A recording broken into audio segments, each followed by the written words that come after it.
खबर सुल्तानपुर जनपद से है, जहां आप पार्टी के सांसद संजय सिंह और सपा के पूर्व विधायक अनूप संडा समेत 19 के खिलाफ आरोप तय किया गया है, जिनकी सुनवाई 16 सितंबर को निश्चित की गई है।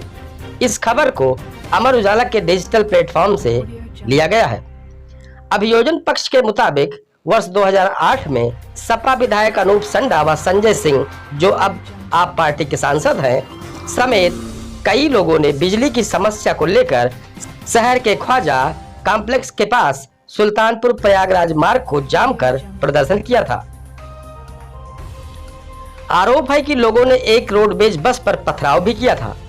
बिजली की समस्या को लेकर सड़क जाम कर प्रदर्शन करने के मामले में शनिवार को special magistrate MP MLA court ने आप सांसद संजय सिंह व सपा के पूर्व विधायक अनूप संडा समेत 19 आरोपियों के खिलाफ आरोप तय किए गए हैं। मामले में अगली सुनवाई 16 सितंबर को होगी।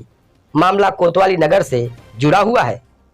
अभियोजन पक्ष के मुताबिक वर्ष 2008 के सपा विधायक अनूप संडा व संजय सिंह समेत कई लोगों ने बिजली की समस्या को लेकर शहर के ख्वाजा कॉम्प्लेक्स के पास सुल्तानपुर प्रयागराज मार्ग को जाम कर जमकर प्रदर्शन किया था। उस वक्त उपद्रव रोकने के लिए जनपद से कई थानों की फोर्स बुलाई गई थी।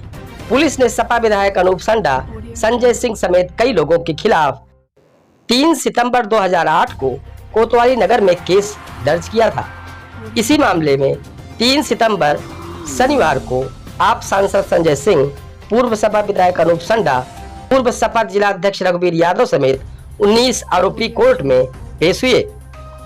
शासकीय अधिवक्ता कालिका प्रसाद मिश्र ने बताया कि special magistrate MP MLA Yogesh Kumar Yadav ने आप सांसद संजय सिंह, पूर्व सपा विधायक अनूप संडा, पूर्व सपा जिलाध्यक्ष रघुवीर यादव समेत 19 आरोपियों के खिलाफ आरोप तय किए हैं। मामले की अगली सुनवाई 16 सितंबर को होगी। इस तरह की सनसनीखेज खबरों के लिए KD news UP YouTube channel को सब्सक्राइब करें।